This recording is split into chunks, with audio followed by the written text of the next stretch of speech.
हा सर, आपण टोल नाक्या संदर्भात निवेदन दिलेलं आहे. काय म्हणणं आहे आपलं टोल नाक्या संदर्भात?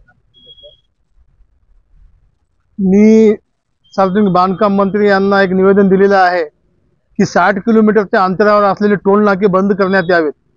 या टोल नाक्यावर प्रवाशांसाठी आणि वाहन चालकासाठी पाण्याची सुविधा नाही, स्वच्छतागृह नाही, शौचालय नाही, अपघात घडल्यास ॲम्ब्युलन्स नाही.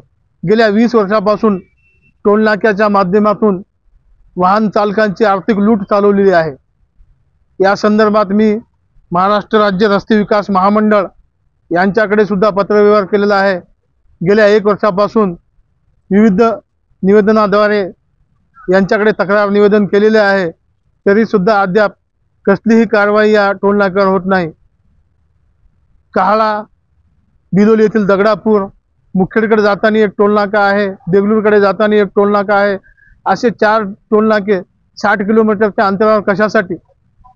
एक तर रस्त्याची दुर्दशा आहे, रस्त्यावर खड्डे आहेत, पिण्याच्या पाण्याची सुविधा नाही, वाहन चालकांना अपघात घडल्यास ॲम्ब्युलन्स नाही, कसलीही सुविधा नसताना बांधकाम विभाग व हे टोल नाक्यामध्ये मोठ्या प्रमाणात आर्थिक व्यवहार होत आहे आणि ही आर्थिक लूट थांबून हे 4ही टोल नाके बंद करण्यात यावेत अशी मागणी मी केलेली आहे.